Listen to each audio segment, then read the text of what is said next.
Well, welcome back to Bill's Cichlid Room.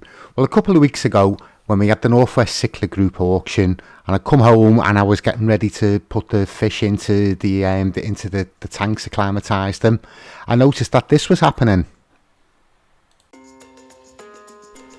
So I noticed this out the corner of my eye.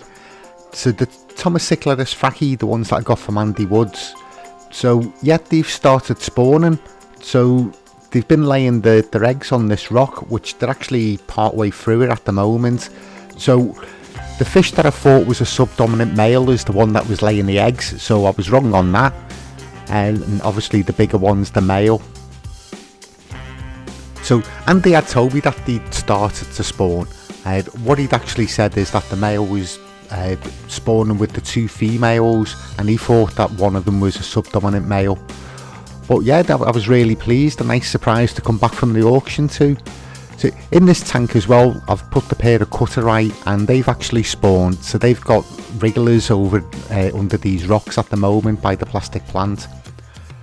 So they're guarding half the tank, and well, over half the tank, and the four asfraci are all stuck in this corner here. So yeah, I was quite surprised that they'd actually attempted to spawn. But yeah, there's not as many eggs as I would have thought, to be fair, considering the size of the fish. They're about, I think that the female's about 4 inches, the male's about 5. So I would have thought that there'd be hundreds of eggs, but no, there wasn't that many. It did look like most of them were fertilised though. There was 1 or 2 white ones, and the rest of them did look like, you know, the normal brown colour. Yeah, so here's the female keeping all the other ones out the way. The male guarding the territory, which is what I believe they do. But yeah, I should have known that something was actually going on, to be fair, because they've actually like rearranged all the sand. So if you can see by the heater, they've piled it all up there, and a bit further along as well, it's the big pile of sand. And then you've got where the cutterai are as well, they've been aquascaping.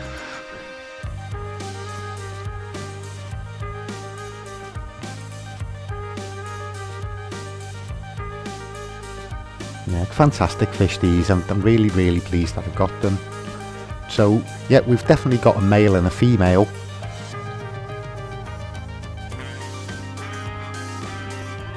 So this was the next day, so I come down just to see whether the eggs were still there. So as you can see, there's a couple unfertilised, but like most of them like are fertilised. But as I say, there's not that many. Yeah, it's a better shot of how they've actually aquascaped. So they've piled all the sand up, and the two female asfraci there just like above them, like keeping out the way.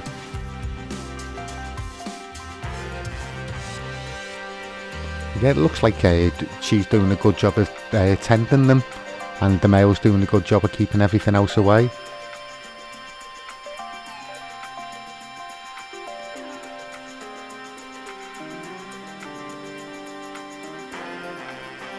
It's always a fantastic sight watching cichlid spawn. I'll never grow tired of it.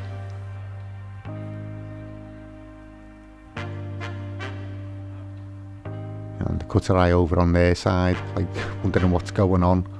But you can see the coloration of those, so that's how you know that they've been breeding. They go that white creamy colour.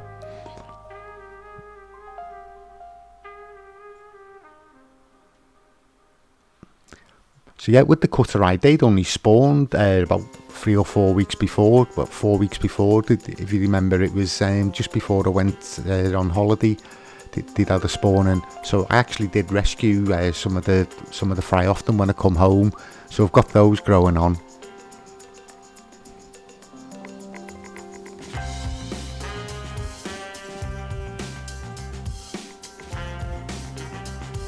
You can see the female fanning them, just making sure that there's no bits of like muck or anything gets anywhere near them.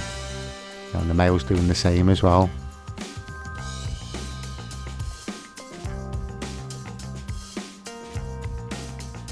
So yeah, I was really pleased. I got one of the small breeding tanks. I got that ready to when they hatched, I could actually pull some out.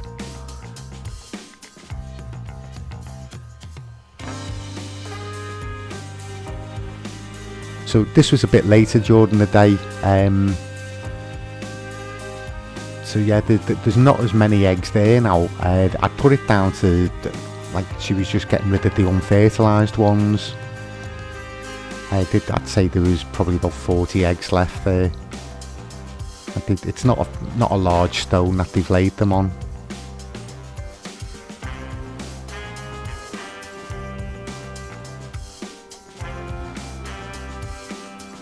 Yeah, and this is the next day when I come down. As you can see, all the eggs have gone. So it was a good first attempt. They definitely did like 50-60 eggs at least.